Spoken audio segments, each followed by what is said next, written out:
नमस्कार दोस्तों, आपका डॉक्टर आलोक चैंटिया AIR1DF चैनल पर स्वागत है। मानव का व्यवहार कब समाज के लिए अच्छा होता है, कब समाज के लिए खराब हो जाता है। क्या मानव का समाज में कोई स्थान है या समाज में मानव जो रह रहा है उसका व्यवहार किस स्थिति तक समाज के लिए लाभकारी है और कहाँ पर जाकर समाज के लिए लाभकारी नहीं रह जाता है।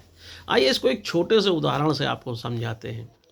हम आप सभी जानते हैं कि पृथ्वी पर जीवन पानी से तो आरंभ हुआ, लेकिन उस पानी के बाद जितने जीव जंतु हैं, पेड़ पौधे हैं, जो सभी सांस ले रहे हैं, उस सांस लेने के पीछे ऑक्सीजन है जिसका रासायनिक सूत्र O2 है। आप जानते हैं कि जब तक पृथ्वी पर रहने वाले सभी जीव जंतु, पेड़ पौधे ऑक्सीजन को पाते रहते हैं, वह जीवित रहते हैं, उनका जीवन सामान्य रूप से चलता है।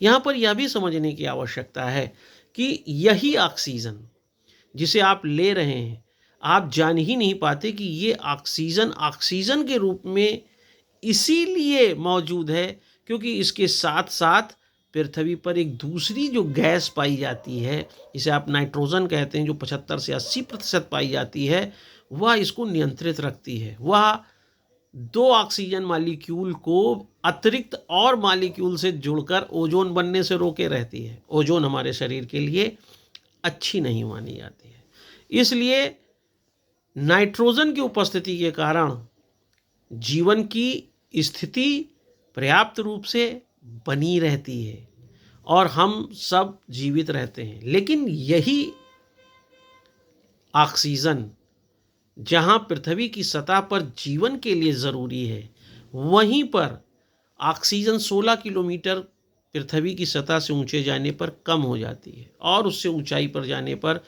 जहाँ पर नाइट्रोजन का भी दबाव कम होता जाता है, वहाँ पर यही ऑक्सीजन एक और नवजात मालिक्यूल ऑक्सीजन के जुड़कर ओजोन बना लेती, जिसे आप O3 कहते हैं।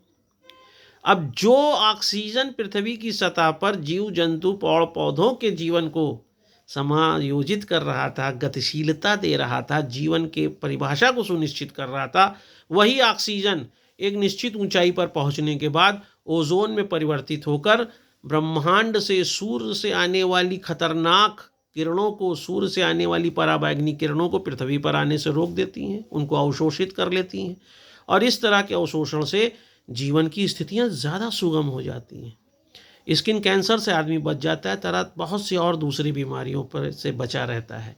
कहने का तात्पर्य है कि वही ऑक्सीजन जो हमारी सांस को, हमारी प्राणदायिनी वायु को सुनिश्चित करता है पृथ्वी की सतह पर, वही पृथ्वी की सतह से एक ऊंचे स्तर पर जाने के बाद वह पृथ्वी के आवरण की सुरक्षा करता है।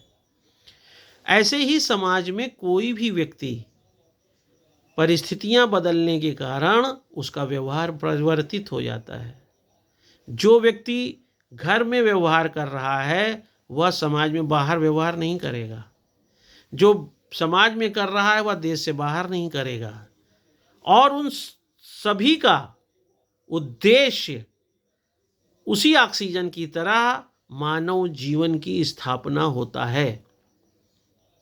घर के अंदर व्यवहार से वह घर में जीवित रहता है, घर में उसकी गतिशीलता बनी रहती है, समाज में निकलने पर उसके व्यवहार से समाज में उसकी गतिशीलता बनी रहती है और देश से बाहर निकलने पर देश के बाहर उसकी गतिशीलता बनी रहती है। और उन सभी उस गतिशीलता का उद्देश्य यही होता है, उस मानव जीवन को सुरक्षित रखना। जैसे कि एक ऑक्सीजन पृथ्वी की सतह पर जीवन का अर्थ सुनिश्चित करती है, तो पृथ्वी की सतह से एक निश्चित ऊंचाई के बाद पृथ्वी की जीवन और सुरक्षा को सुनिश्चित करती है। और जब पृथ्वी की सुरक्षा होती है तो उसमें रहने वाले पेड़ पौधे, मानव सभी की सुरक्षा होती है। स्किन कैंसर से हम बचे रहते हैं। इसलिए समाज में यह बात सुनिश्चित करने के लिए हमारा दृष्टिकोण व्यापक होना चाहिए कि एक मानव का व्यवहार कब तक परिवर्तित होता है और कहाँ तक परिवर्तित होता है और उसके परिवर्तन की स्थितियाँ क्या हैं। क्या मानव का इस व्यवहार बिल्कुल स्थिर होना चाहिए या फिर समय के साथ, परिस्थितियों के साथ परिवर्तित होना चाहिए। इसी को मैंने आपको ऑक्सीजन के उदाहरण से समझाने का प्रयास किया है। निश्चित रूप से यह आपको मानव के व्यवहार को समझने में एक बेहतरीन स्थिति की ओर ले जाएगा। और अगर आपको यह लगता है कि यह वीडियो अच्छा है तो इसे दूर तक ले जाइए, ताकि मैं आलोक चांटिया फिर किसी अच्छे विषय पर वैज्ञानिक दृष्टिकोण के साथ आपके साथ रहूं। नमस्कार।